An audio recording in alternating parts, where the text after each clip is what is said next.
Hello, it's a pleasure to be here today. So I will be starting a new conversation.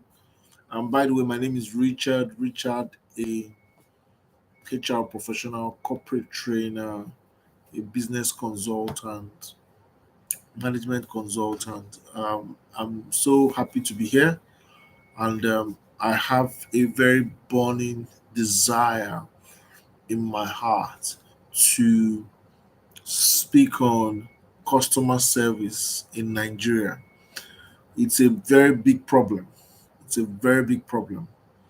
And it starts with us. Everybody is involved in this cycle, in this process. It begins with each and every one of us, right? I wrote down in my slide here and I said, everybody knows what good service is, but not everybody is giving good service. Or I said, but why doesn't every organization give wow service? I mean, why are we not doing it? Everybody claims to know what good service is, but not everybody gives good service, right? Um, it's something that I just paused in the past few weeks, and I started, of course, analyzing what I'm doing as a person, the company I work for, the people I service. You understand, both external and internal customers, and also the clients that I have, my family, my direct reports, people around me. How am I dealing with them?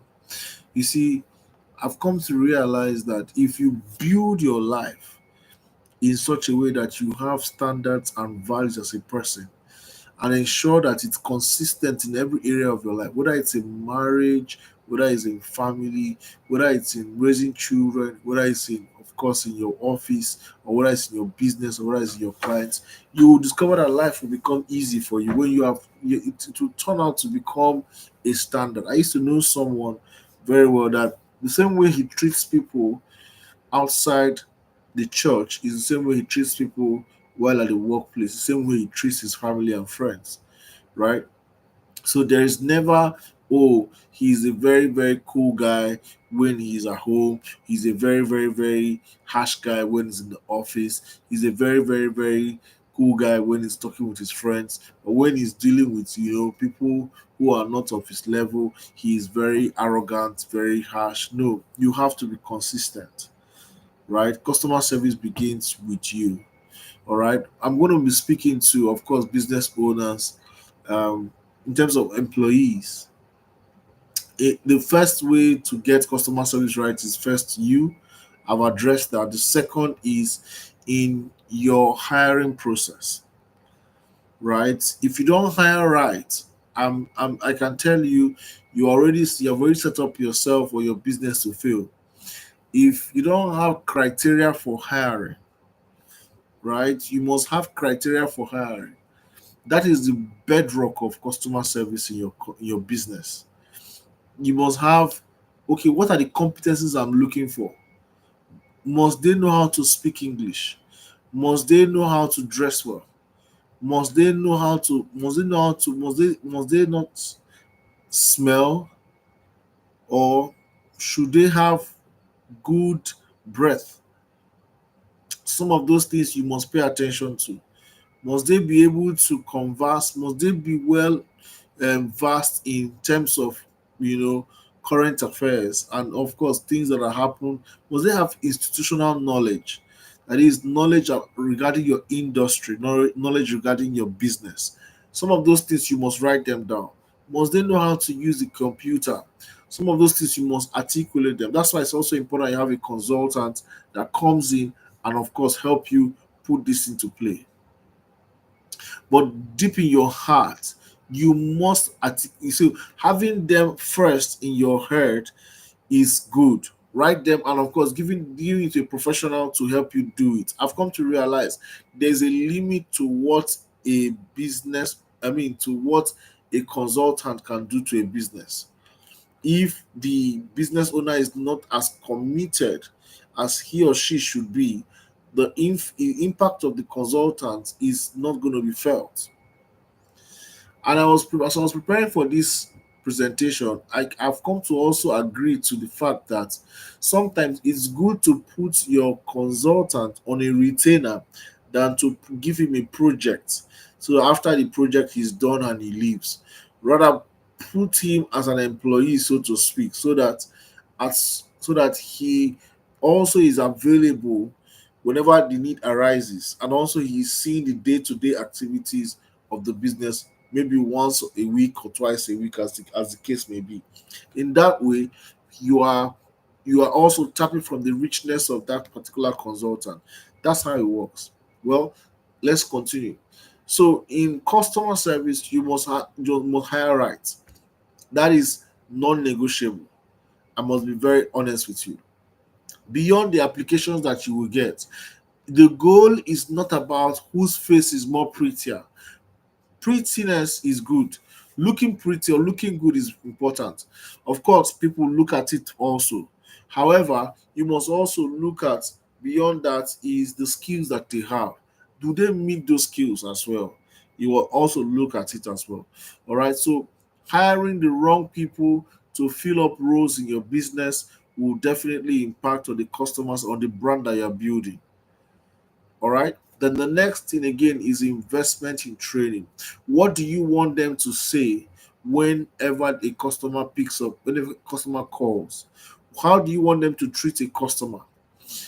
I was in a meeting recently, and there was an issue that was supposed to be resolved. However, the GM, or the boss of that particular employee, did not address the issue in a way that I expected, or we expected in our organization. So you must be able to have some sort of empathy to your client. Understanding that clients also is number one. Being able to have situational thinking. Okay, now considering the situation, what should be done? That's the goal of customer service. Do you understand? Ability to be able to look at each situation uniquely and not generalizing situations. Every situation has a unique issue that needs to be addressed, and you must address it. So that's where training comes. Training helps, so it's important that you also have a trainer, that comes in and train your people in these areas, picking up case studies, scenarios, looking at your competition, checking out. Of course, every trainer should be able to, when you're conversing with them, you must ensure that they go to your competition and find out what they are doing right. And when you come to the training ground, you are x-raying and dissecting some of those practices that are going on in your competition, so that when people come to your own, you are delivering superior service. Superior, mark my word, superior to whatever that the competition is doing at that point in time. All right. Then the next thing again you must do, which is very critical again, I said you must be able to create esprit de corps. You must be able to let them know that we're one, that there's a team.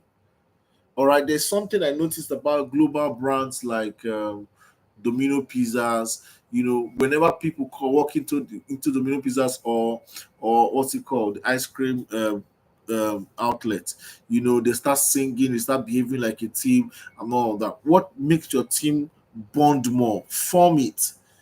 There must be a spirit. There must be a team-like spirit within your team, right? You must forge it. Whether it's in ensuring that they all have where they change, or they all have where they sit together to eat, to have lunch, or they all have something that will bring them together. Do you understand what I'm saying? You must find that and be able to create that. And one thing again, I noted down in my slides here, and I said you must be able to empower your people for quality service. So, what is the limit of their authority? All right, you must be able to make them understand how much they can be able to decide given the situation before them. That is very, very important. So, how much can they be able to handle that situation? If they need to escalate to a higher level, who should they escalate to? And the next person that they should escalate to, what can the person accommodate and be able to do? Do you understand? So that problems are solved on the spot. You don't want to be always called upon. You want to be able to build your team that are empowered to take decisions, empowered to do something very well.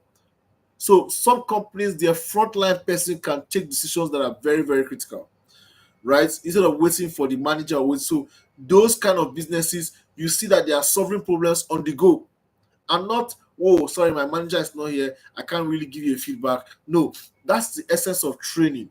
In training, you are able to also let them know scenarios and be able to make suggestions or recommendations when issues arise. Customer service is very, very important. And empathy is very critical in business. If you don't have empathic people, it's a problem. We're going to be talking about in our next video on how to manage your emotions, emotional intelligence for customer service. All right, so please watch out for that video very soon. Thank you so much. Bye bye.